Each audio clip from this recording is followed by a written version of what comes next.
কোনো কিছু পছন্দ করা ফন্ড অফ। আমি গান শুনতে পছন্দ করি, আমি ভাত খেতে পছন্দ করি, আমি ক্রিকেট খেলতে পছন্দ করি। এই ধরনের বাক্যগুলোকে ইংরেজিতে বলার জন্য আমরা ব্যবহার করব হচ্ছে ফন্ড অফ। এবং এই ভিডিওতে আমরা এই ফন্ড অফের ব্যবহার শিখব এবং এর পাশাপাশি আমরা কোনো কিছু পছন্দ করি না এই ধরনের বাক্যগুলো এবং এই পছন্দ করা দিয়ে যদি কোনো প্রশ্ন জিজ্ঞেস করতে হয় তাহলে সেটা কিভাবে জিজ্ঞেস করব সেটাও আমরা আজকের এই ভিডিওতে শিখব। তাহলে চলুন শুরু করা যাক।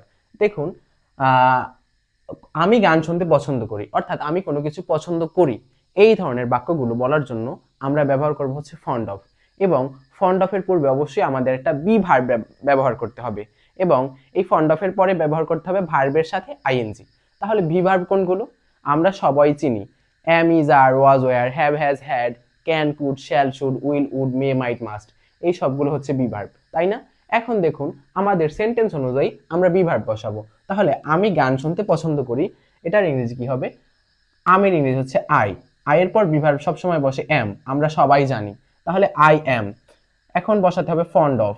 আই এম ফন্ড অফ গান শোনা হচ্ছে লিসেনিং। Listening to music. তাহলে আমি গান শুনতে পছন্দ করি, I am fond of listening to music. আমি খেতে পছন্দ করি, আমি খেলতে পছন্দ করি। এই ধরনের বাক্যগুলোকে আপনারা কমেন্ট বক্সে ট্রান্সলেট করে যাবেন। এখন দেখুন, সে পড়তে পছন্দ করে না, এবার কিন্তু করে না। তাহলে যেহেতু করে না না আছে এর জন্য আমরা নট বসাবো। তাহলে প্রথম সাবজেক্ট হচ্ছে হি, এরপরে বসাতে হবে হচ্ছে আমাদের অক্সিলারি ভার্ব। তাহলে হি এর পরে সবসময় ইজ বসে, এরপর বসাবো আমরা একটা নট। তাহলে he is not fond of. পড়া ইংলিশ হচ্ছে স্টাডি। স্টাডিং হয়ে গেল। সে পড়তে পছন্দ করে না, he is not fond of studying.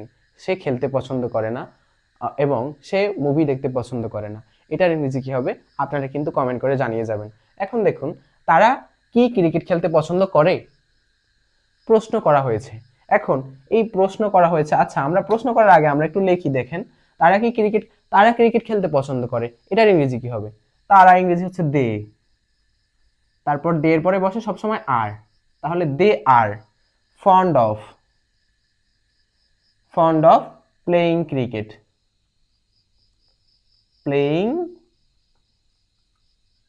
Cricket, তারা ক্রিকেট খেলতে পছন্দ করে। এখন এটাকে যদি আমরা ইন্টারোগেটিভ অর্থাৎ কোশ্চেন করতে যাই তাহলে আমরা সবার প্রথমে অক্সিলারি ভার্বটাকে সবার প্রথমে নিয়ে আসবো। তাহলে আর, এরপর বসাতে হবে আমাদের সাবজেক্ট আর দে, এরপর আমরা ফন্ড অফ বসাবো। তাহলে ফন্ড অফ প্লেইং ক্রিকেট।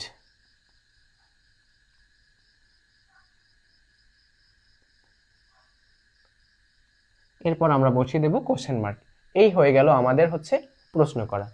আশা করি ফন্ড অফ দিয়ে আপনারা এখন যে কোনো ধরনের বাক্য তৈরি করতে পারবেন। Thank you. এভাবেই প্রতিনিয়ত আমার সাথে ইংরেজি প্র্যাকটিস করতে আমার পেজটিকে ফলো করে রাখুন।